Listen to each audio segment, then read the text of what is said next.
I love the Back to the Future movie trilogy. I love the characters and the whole time travel aspect of the series. You know, it just made traveling through time cool. My favorite one is the first one due to its great story, and I think the third one was the worst due to its slow-moving story. However, the worst movie is still better than a lot of the movies that come out nowadays. I've been wanting to see a Back to the Future 4 since number 3 was released, and I kind of made my peace with the fact that it was never going to happen. Sure, there was the comic book and the cartoon series, but unlike the movies, their storylines go way off the crazy train, and actually break one of the rules of the movie by having the car not just move through time, but through space, and it could instantly travel to any place on Earth. When I heard that Telltale was making a Back to the Future game, and they said it was going to pick up right after the third movie, I was thrilled! I liked their Strong Bad, Monkey Island, and Sam & Max games, so I was really looking forward to this one. And overall, I would say it was okay. My problem with the game was that it seemed to have an identity crisis, depending on the episode.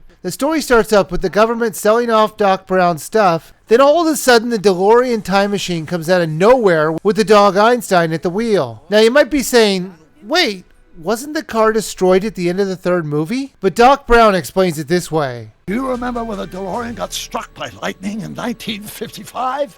Yeah? Unbeknownst to either of us, the lightning produced a temporal duplicate of the time machine, one that was tossed 70 years into the future.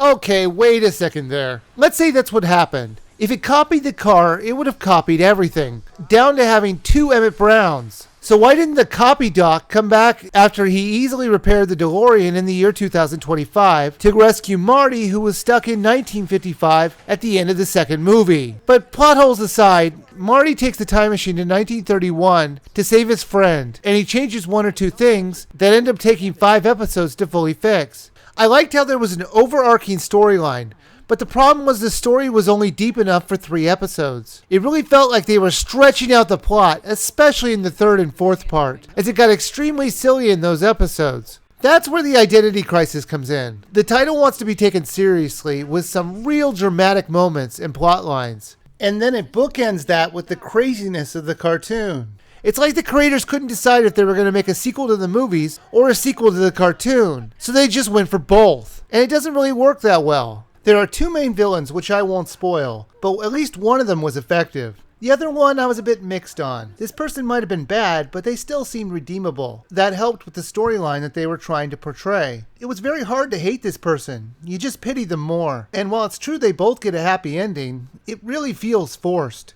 The controls itself were awkward. You can just use the Wiimote to control Marty, but it was way too stiff to use it consistently. You're going to want to use the nunchuck, and even then it had problems. When you moved around the screen, the camera would change. And sometimes when you're pushing up on the controller, you're moving left. It got really confusing at times. Now the graphics were okay, but it sure would get choppy at times. The voice acting was good though, even if the lip syncing was terrible. The actor who voiced Marty really sounded like Michael J. Fox. Plus it was nice to see they got Christopher Lloyd to voice his character. And as a bonus, they got Michael J. Fox to voice one of the characters, which I thought was cool. This game had quite a few adult words in it though, and I know they were just parodying the movie at times, but they could have just easily cut it out. In addition to the adult words, it also has a bit of adult content. There's a point in the game where you have to remind a character of the good parts in his life by showing him porn.